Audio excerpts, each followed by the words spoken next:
Hello friends. Welcome back to my channel, TechGetter Official. In today's video, I will show you how to fix the Windows 11 app not working. Let's start the video. First, go to your Windows Start menu and search for Settings and open it. Click on System and in the search bar search for Troubleshoot Settings and open it. Now click on Additional Troubleshooting. You will see a screen like this.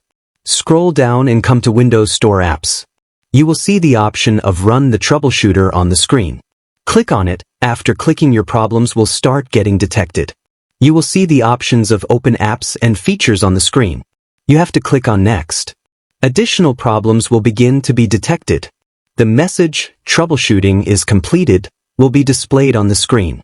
Click on Close, then close it. Second, you have to go to the Start menu again and open Settings. Now, click on Apps. In the search bar, you have to search Microsoft Store. Click on Microsoft Store. You will see the Advanced option. Click on it. Scroll down the screen, click on Reset option and reset it. Close the window after the reset is complete. Third, you have to go to the Start menu and search for Store.